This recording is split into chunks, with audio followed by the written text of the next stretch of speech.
First a secret Christmas party, then a garden party with wine and cheese, and now bring your own booze party. The Prime Minister's residence in the United Kingdom has been once again accused of flouting COVID restrictions imposed by its own government in the country.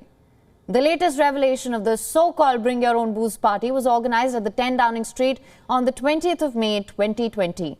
This is at a time when strict lockdown restrictions were in place in England. According to a leaked email, as seen by a broadcaster, ITV, an invitation mail was sent to over 100 Downing Street employees. The mail was sent by Prime Minister's principal private secretary, Martin Reynolds. The mail looked something like this. I'm quoting. "It would be nice to make the most of the lovely weather and have some socially distanced drinks in a number 10 garden. Please bring your own booze."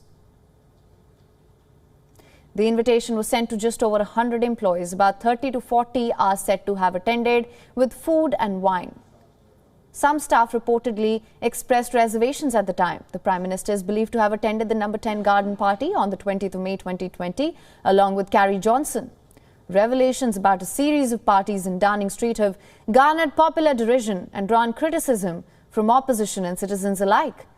At the time of this party, schools were shut to most pupils. Pubs and restaurants were closed. Strict controls on social mixing were prevented. People were prevented from bidding farewell in person to dying relatives. Police prosecuted people for having parties. They erected random checkpoints in some areas, used drones to monitor crucial spots. Prime Minister's office has declined to comment on the ITV report. A senior government official, Sue Gray, is currently investigating the allegations of at least 5 parties held in the government departments last year during lockdown restrictions. Now, we were earlier joined by our correspondent, Chris Jones from London, for more on the Boris Johnson party scandal. Let's listen in.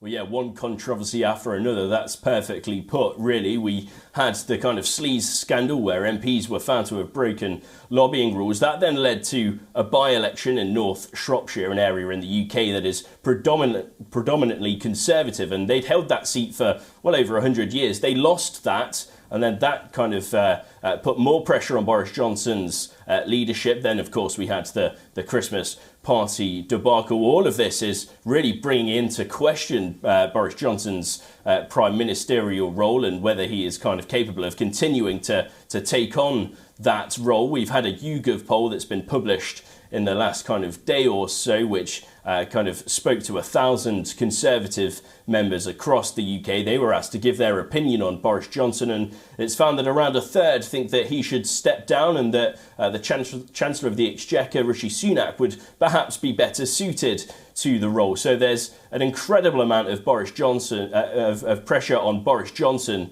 and his government at the minute, and all eyes on what really happens next.